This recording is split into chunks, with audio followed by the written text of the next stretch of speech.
Good morning, Millennial Falcons. Welcome to this Thankful Thursday. That's right, it is Thursday, December 8th, 2022.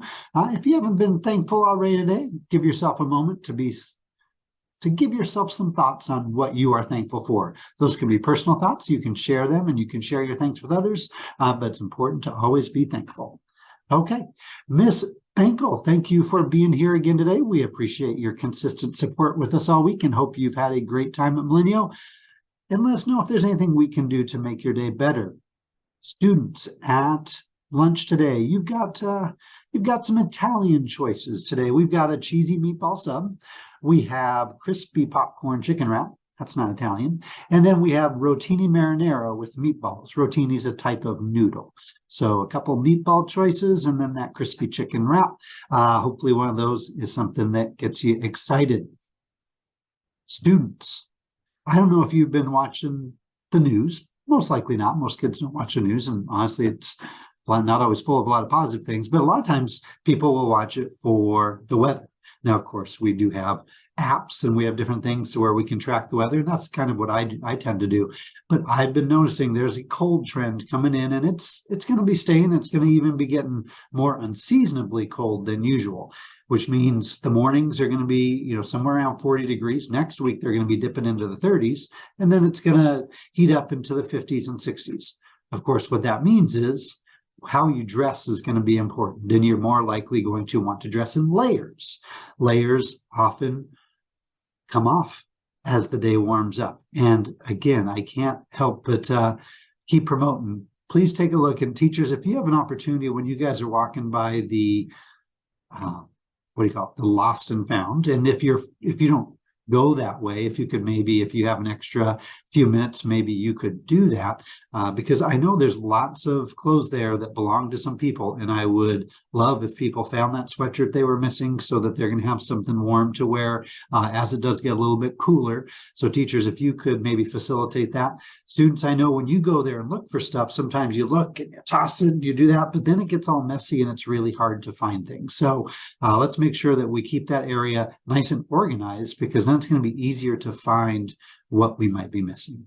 And as I reminded you, or I told you before, now I'm going to remind you, sometimes it's more helpful just to leave things on the playground or in the multi-purpose room if you see them, because some kids will remember to come back there for them. And if they get moved, they may not be able to find it. So hopefully through those two things, if we go and keep an eye on things, we keep it more organized, and then we don't move things right away, that lost and found isn't going to become a big heaping mess, and kids can have the clothes they need to be warm and comfortable as it gets cooler. That's it. That's kind of my big spiel today. Earlier this week, we talked about encouraging rather than discouraging, and I did want to highlight, that we do like to celebrate, but we have a group of students, a pretty consistent group of students, although there's kids who come and go out of the game, but they play soccer, whether it's before school or during their recesses. And I can't tell you how impressed I am with the sportsmanship I see with our soccer group. They continually solve problems when they come up. If there's a disagreement, they don't argue over it. They just talk about it, and they resolve it quickly, because they know the quicker they resolve it, the more time they have to play. I've never actually seen them do rock, paper, scissors, but they haven't needed to. They've just agreed, oh, that's a handball, or this happened. And I'm just always impressed. So if you've been playing soccer, I want you to give yourself a pat on the back. You guys have been showing some great sportsmanship. I love that there's not arguing over scoring. I love that when someone falls, the game stops and they make sure they're okay. Just all sorts of great sportsmanship. So if you've been out there and doing that, thank you for showing others what it's like to be a Falcon, what it's like to be kind, and what it's like to have an amazing playground experience. Okay, that's it. I'm going to turn on over. We have a friend, his name's Mr. B, and he used to do the pledge for us a lot. And today he is back. So I'm excited to turn on over to Mr. B. Mr. B, can you lead us through the pledge and the Millennial Pledge? Oh, you can? All right. Well, here you go. Falcons, you soar high, and we'll see you around campus.